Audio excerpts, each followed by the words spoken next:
દાદાનું બુલડોઝર ફરી વળ્યું છે। કુખ્યાત આરોપીની મિલકત પર વહીવટી તંત્રે કાર્યવાહી કરી છે।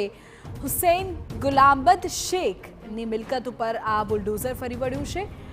મોટા થાવરિયા ગામે ડિમોલિશન કરવામાં આવ્યું છે। ગૃહમંત્રીએ જાહેરમાં આરોપીની મિલકત તોડી પાડવાનું વચન આપ્યું હતું। વધુ માહિતી આપી રહ્યા છે કિંજલ મિશ્રા, અમારા પોલિટિકલ એડિટર। કિંજલ, માહિતી સંપર્ક કરીએ છીએ ફરી, પરંતુ આપણે કહી દઈએ કે જેમની સામે આખી કાર્યવાહી થઈ રહી છે તે આરોપી સામે સામૂહિક દુષ્કર્મ સહિત 7 ગંભીર ગુના દાખલ થયા છે। કિંજલ, શું માહિતી આ કેસમાં?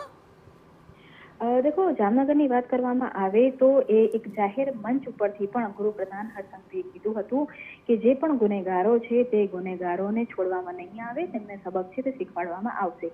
जे चर्चा आ हालमां થઈ રહી છે તો તેની જો વાત કરવામાં આવે તો જામનગરની અંદર એક કુખ્યાત ગુનેગાર છે કે જેની સામે અનેક ગુના છે તે દાખલ કરવામાં આવેલા છે। તેની અંદર સામૂહિક દુષ્કર્મ સહિતના જે ગુના છે તે આરોપી ઉપર છે। હુસૈન ગુલામદાસ શેખ કે જે ત્યાંના જે કુખ્યાત ગુનેગારોમાંનો એક માનવામાં આવે છે, તો તેની જે મિલકત છે તેની પર બુલડોઝર છે તે ફેરવી દેવામાં આવ્યું છે। ગૃહપ્રધાન માટે કહી શકાય કે તે વચન જે તેમણે આપ્યું હતું જાહેરમાં તે પાડ્યું છે। મોટા થાવરિયા ગામ ખાતે જે ડિમોલેશન છે તે આજે વહેલી સવારે થયું હતું અને જે તમામ જે તેના જે ગેરકાયદેસર મિલકત છે તેને તોડી પાડવામાં આવી છે।